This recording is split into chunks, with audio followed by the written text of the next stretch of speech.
Hablaremos hoy de Roberto de Francia, Roberto Capeto, el segundo rey de la dinastía de los Capetos en Francia. Esto fue allá un poco antes del año 1000. Generalmente lo presentan a este rey, Roberto, como un gobernante que se esforzó en reducir a los señores feudales a la más estricta obediencia. Sabrán que en esas épocas el rey por ahí no tenía tanta fuerza como los señores feudales, que muchas veces se unían para imponer su voluntad al rey.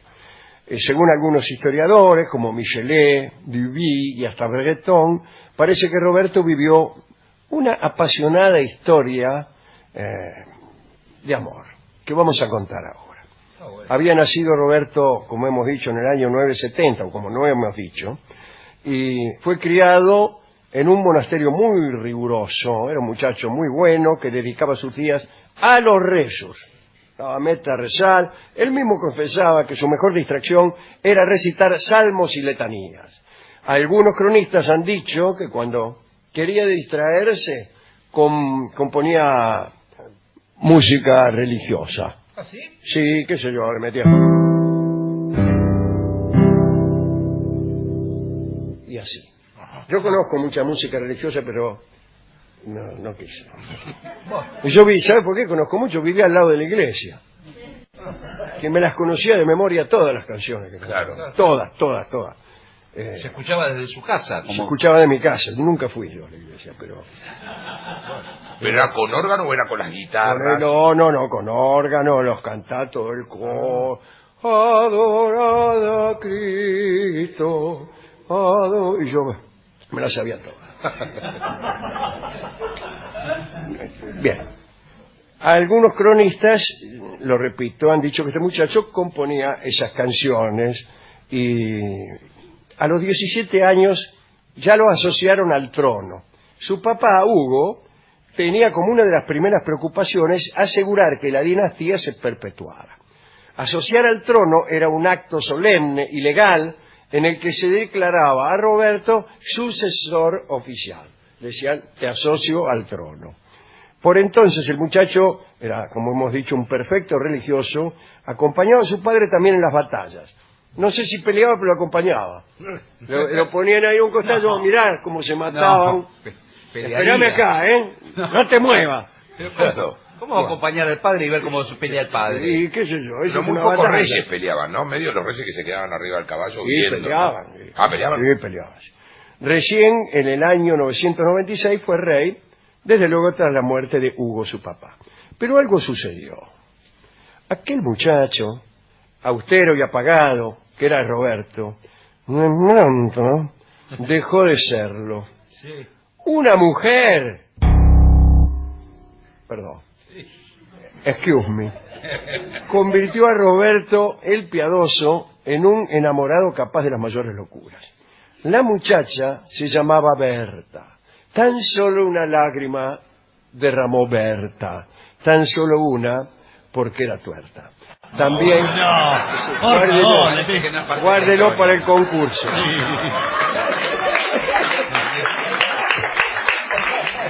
Berta de Borgoña.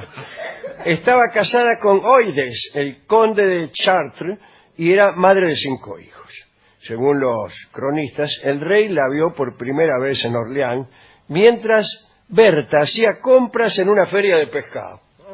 Ay, dice, ¿cómo tiene el besugo? Y él la vio. Tenía 27 años, la mina. Dicen los historiadores, tenía la sonrisa completa. Recuérdese que tener dientes en la vida adulta en esos tiempos era un milagro. Y esta tenía todos los dientes o casi todos. Apenas la vio el rey, sintió nacer en él un sorprendente deseo. Oh, dijo, bien. Hasta entonces jamás había deseado a una mujer, aunque ya estaba casado. Estaba casado por intereses políticos con una señora llamada Rosala. Rosala de Italia, parece uno de esos nombres que inventamos nosotros, ¿no? Sí, guárdelo también para el... Rosala que tiene premio. Oh. No. Benita Pamela Porta. Cosas así. Bien. Tenía 30 años más que él, Rosala. Roberto no se le acercaba, ni tenía con ella el menor trato. Y Rosala se quejaba permanentemente. Un día, Roberto, cansado de estas exigencias que consideraba impúdicas y desmesuradas, la repudió. La repudió de arriba abajo. No, La mirada de Berta, sí. tal como le hemos dicho, No, lo volvió loco y pensó que había perdido mucho tiempo con las letanías y los salmos. La misma noche en la que había echado a Rosala, invitó a Berta, la invitó al palacio. Parece que el monarca formuló sus deseos de forma demasiado directa, o bien se comportó de modo inadecuado. A los pocos minutos, algunos cortesanos vieron cómo la joven corría por los jardines reales, completamente desorientada en dirección a su casa. por favor. Parece que el propio rey confesó más tarde que la esperó echado y sin prenda alguna en el interior de sus aposentos. ¡Qué tul!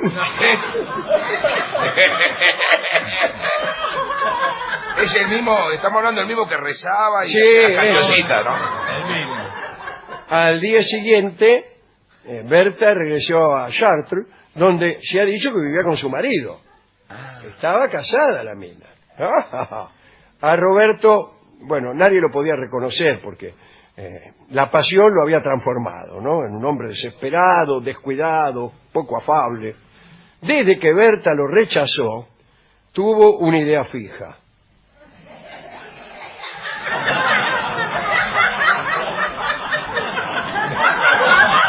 Por favor, señor, diga cuál es la idea. Hacer que enviudara.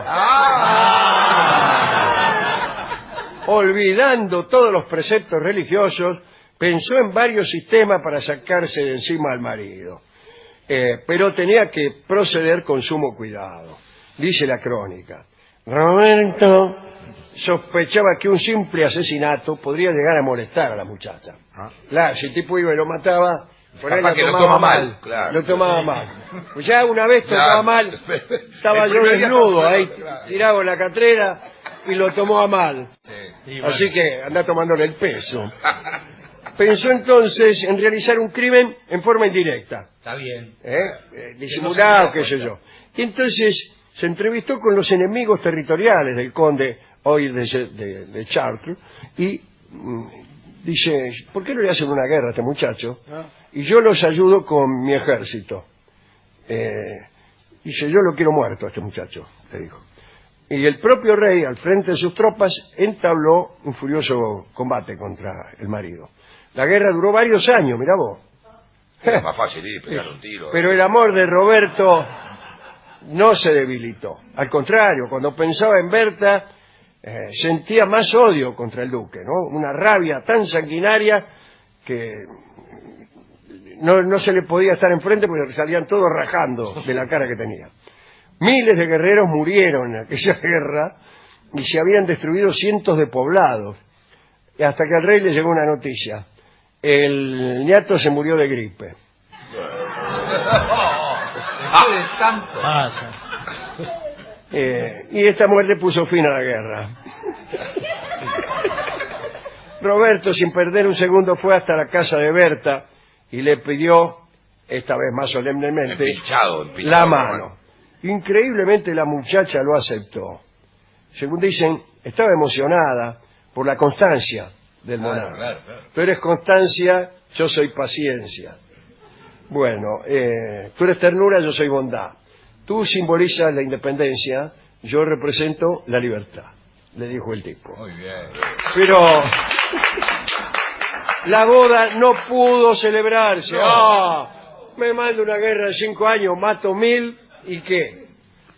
No, nuevamente en el palacio le comentaron al rey algo que lo puso muy furioso, tan furioso que comenzó a romper todo lo que tenía a su alcance. Berta era prima de él en 4º grado, era su prima. Y la iglesia prohibía el matrimonio entre parientes. Había que pedirle al Papa Gregorio V Una excepción. una dispensa. Pero el Papa no quiso saber nada. 1 año de conversaciones. Roberto desafió a la iglesia y se casó con Berta y nada. Lo convenció un obispo para que oficiara la ceremonia. Y el Papa se enojó, imagínate. Fue y le dijo: el rey Roberto, que a pesar de la prohibición apostólica se ha casado con una parienta, debe venir ante nosotros para ser juzgado. Si rehusara, que sea privado de la comunión, es decir, excomulgarlo. Tal amenaza, proferida justo unos años antes de la llegada del año 1000, que muchos consideraban el fin del mundo, era grave.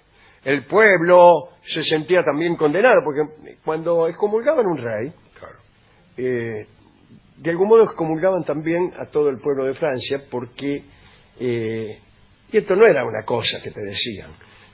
Por ejemplo, los casamientos estaban a cargo de la iglesia, los enterramientos también. Entonces no había quien casara, no había quien enterrara, y quedaba un vacío legal y digamos, fáctico en el pueblo que era súbdito de ese rey excomulgado. Pero bueno, para tratar de ablandar al Papa, discúlpeme, envió a Roma un embajador que era un tigre. Era un tigre para el tango y se llamaba Julián. Y con la orden de satisfacer a la iglesia en cualquier punto que dijera: dale todo lo que quiera. Sí. Ahí espero que me case. El Papa no quiso saber nada, otra vez. Pero qué cosa, caprichoso. Y ordenó a Roberto que abandonara a su amada. Transcurridos algunos meses, Gregorio V, viendo la obstinación de Roberto, convocó un concilio general en Roma que dictaminó lo siguiente, otra vez: el rey Roberto abandonará a Berta, parienta suya, a la que ha desposado en contra de la ley. Hará una penitencia de 7 años. Si rehúsa, anatema sea. Idéntica sentencia a Berta también. Roberto no cedió y conservó con él a su mujer. Y su mujer tampoco, porque se había enamorado. Berta estaba loca, pero loca de amor por Roberto. Y escribió Roberto, dice: la prefiero a ella a pesar de la salud de su alma y de las brasas del infierno. ¿Me quiere mandar al infierno? Mándeme, le dijo. Porque era así. Aterrorizados los dos tras la ceremonia de excomunión, los excomulgaron, Roberto y Berta se encerraron en el palacio. Cuando salían todo el mundo rajaba, como si estuvieran apestados, se hacían la señal de la cruz, en fin. Se quemaban objetos que él utilizaba. Muy pronto Roberto se encontró solo con su mujer. Sus comidas eran preparadas por 2 criados que purificaban con fuego los vasos, las copas que habían tocado. Transcurrieron 5 años atroces. Berta, torturada por la situación, empezó a mostrarse molesta. ¿Qué te pasa? Estoy molesta, che. Entonces el rey anunció al Papa que estaba dispuesto a divorciarse. Esta tardía sumisión no tenía más que un objeto: permitir que Berta pudiera vivir tranquilamente. Mirá el tipo... Qué bien el tipo. Empezó mal la historia. Empezó muy mal. Sí, es una guerra, murieron millones de tipos, pero bueno. En vez de estar encerrada en su lúgubre palacio, Roberto la repudió, argumentando que no le había dado ningún hijo, dijo. Pero era un pretexto nada más. Quería que Berta pudiera vivir tranquila, sin recibir más castigos religiosos, sin recibir la hostilidad del pueblo, y para no tentarse, no volvió a verla jamás. El Papa, contento de haber ganado, volvió a admitir a los dos en el seno de la iglesia, instó a Roberto a casarse con otra, tratando que no fuera la hermana. Claro, no vale. Y el rey, obligado, eligió a Constancia de Aquitania. Era una mujer dura, vanidosa y malvada. Al rey no le gustaba nada. Y lo único que hacía era penar por una separación que se había gestado por la intolerancia que lo rodeaba. Sí, quería incluso tener una mujer fea para no hacer otra cosa que recordarla a Berta. Claro. Que, bueno. Sin embargo, tuvo un hijo, el futuro Enrique I. Bueno. Constancia se mostraba la mujer nueva. Era tan ambiciosa que Roberto se pudrió. y le pidió al Papa que anulara el matrimonio. Pero adivine qué, el Papa no quiso. Pero el Papa... Para mí lo tenía montado entre ceja y ceja. Y bueno, a esta se la tuvo que aguantar. La otra que me gustaba, no me la dejaste tener, y a esta Me tengo que aguantar. no me la dejé largar. Lo odiaba. Berta también, como hemos dicho, muy enamorada, alejada en su castillo de Chartres, murió en el año 1031 y el rey se enteró por unos mensajeros que le llevaron la noticia, sí, qué sé yo, y adivine que se volvió loco. Ya un poco loco estaba. Sí, sí. Se volvió loco. Quedó mudo varios días. Cuando recuperó el habla, solo profirió palabras diabólicas, como No. me caigo y me levanto. La pucha. Sí, pucha digo, Pucha todas esas digo. cosas. Lloró literalmente todo el tiempo y blasfemó hasta morir. Sí. Inconsolable sobrevivió a su amor tan solo un mes. Murió de pena en aquel año de 1031. Linda historia. Muy ¿no? linda, muy linda. Bueno, hemos ido a la discoteca donde me han dicho que en homenaje a Berta vamos a escuchar Loca de Amor.